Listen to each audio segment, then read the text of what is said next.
वर्ष में 2 बार नवरात्रि उत्सव का आयोजन होता है। पहले को चैत्र नवरात्रि और दूसरे को अश्विन माह की शारदीय नवरात्रि के नाम से जाना जाता है। इस तरह पूरे वर्ष में 18 दिन माता रानी के होते हैं। हिंदू धर्म में इनको कई नामों से पुकारा जाता है, जैसे अम्बे, जगदम्बे, दुर्गा, काली, शेरा वाली, पहाड़ा वाली आदि। इन्हीं के भिन्न भिन्न रूपों के देश भर में अधिक मंदिर स्थित हैं। बल्कि भारत की देश भूमि पर उतने ज्योतिर्लिंग नहीं हैं जितने शक्तिपीठ हैं। इन कथाओं के बारे में पुराणों में विभिन्न जानकारियां मिलती हैं, लेकिन फिर भी किसी को इनके रहस्य के बारे में पता नहीं है। परंतु माता रानी के सच्चे भक्तों के लिए उनके बारे में संपूर्ण जानकारी होना भी अति आवश्यक है। हालांकि यह भी सच है कि यहाँ हम आपको उनके बारे में सब कुछ नहीं बता सकते, लेकिन उनमें से कुछ बातों के बारे में अवश्य बता सकते हैं, जिनका भक्तों को ज्ञान होना जरूरी है। अंबिका। शिव पुराण के अनुसार उस अविनाशी परब्रह्म ने कुछ काल के बाद द्वितीय की इच्छा प्रकट की। उसके भीतर एक से अधिक होने की संकल्पना का उदय हुआ। तब उस निराकार परमात्मा ने अपनी लीला शक्ति से आकार की कल्पना की, जो मूर्ति रहित परब्रह्म है। परम ब्रह्म अर्थात एकाक्षर ब्रह्म, परम अक्षर ब्रह्म व परम ब्रह्म भगवान सदाशिव हैं। एकांकी रहकर स्वेच्छा से सभी ओर विहार करने वाले उस सदाशिव ने अपने विग्रह से शक्ति की सृष्टि की, जो उनके अपने ही श्रीअंग से कभी अलग होने वाली नहीं थी। सदाशिव की उस पराशक्ति को प्रधान प्रकृति गुणवती माया, बुद्धि तत्व की जननी तथा विकार रहित बताया गया है। वह शक्ति अंबिका, पार्वती या सती नहीं कही गई है।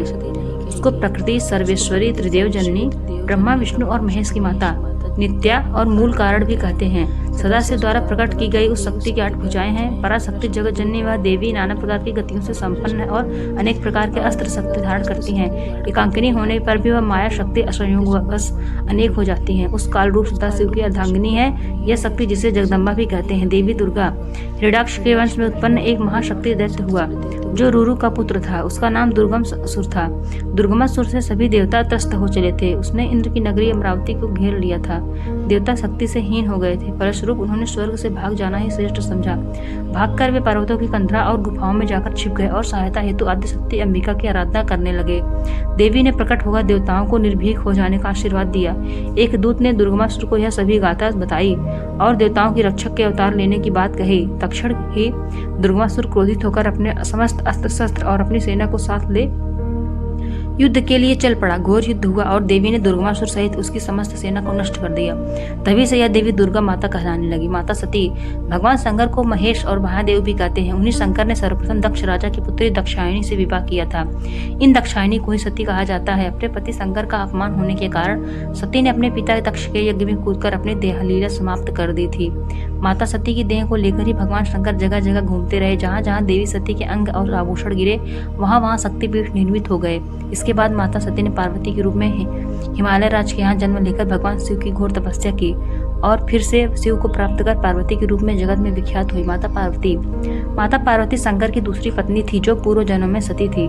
देवी पार्वती के पिता का नाम हिमवान और माता का नाम रानी मैनावती था। माता पार्वती को ही गौरी, महागौरी, पहाड़ों वाली और शेरा वाली कहा जाता है। माता पार्वती को भी दुर्गा स्वरूप माना जाता है, लेकिन वे दुर्गा नहीं है। उन्हीं माता के 2 पुत्र प्रमुख रूप से जाने गए, एक श्री गणेश, दूसरे कार्तिकेय। कैटभा। पद्म पुराण के अनुसार देवासुर संग्राम में मधु और कैटभ नाम के दोनों भाई हिरण्याक्ष की ओर थे। मार्कंडेय पुराण के अनुसार उमा ने कैटभ को मारा था, जिससे वे कैटभा कहलाईं। दुर्गा सप्तशती अनुसार अंबिका की शक्ति महामाया ने अपने योग बल से दोनों का वध किया था। काली। पौराणिक मान्यता अनुसार भगवान शिव की 4 पत्नियां थीं। पहली सती, जिसने यज्ञ में कूदकर अपनी जान दे दी थी। यही सती दूसरे जन्म में पार्वती बनकर आई, जिनके पुत्र गणेश और कार्तिकेय हैं। फिर शिव की एक तीसरी पत्नी थी, जिन्हें उमा कहा जाता था। देवी उमा को भूमि की देवी भी कहा गया। उत्तराखंड में इनका एकमात्र मंदिर है। भगवान शिव की चौथी पत्नी माँ काली हैं। उन्होंने इस पृथ्वी पर भयानक दानवों का संहार किया था। काली माता ने ही असुर रक्तबीज का वध किया था।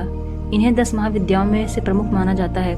काली भी देवी अम्बा की पुत्री थी। महिषासुर मर्दिनी। नवदुर्गा में से एक कात्यायन ऋषि की कन्या ने ही रंभासुर के पुत्र महिषासुर का वध किया था। उसे ब्रह्मा का वरदान था कि वह स्त्री के हाथों से ही मारा जाएगा। उसका वध करने के बाद माता महिषासुर मर्दिनी कहलाई।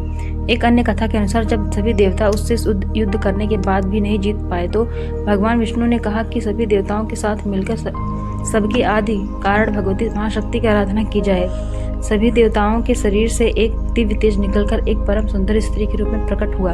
हिमवान ने भगवती की सवारी के लिए सिंह दिया तथा सभी देवताओं ने अपने अपने अस्त्र शस्त्र महामाया की सेवा में प्रस्तुत किए।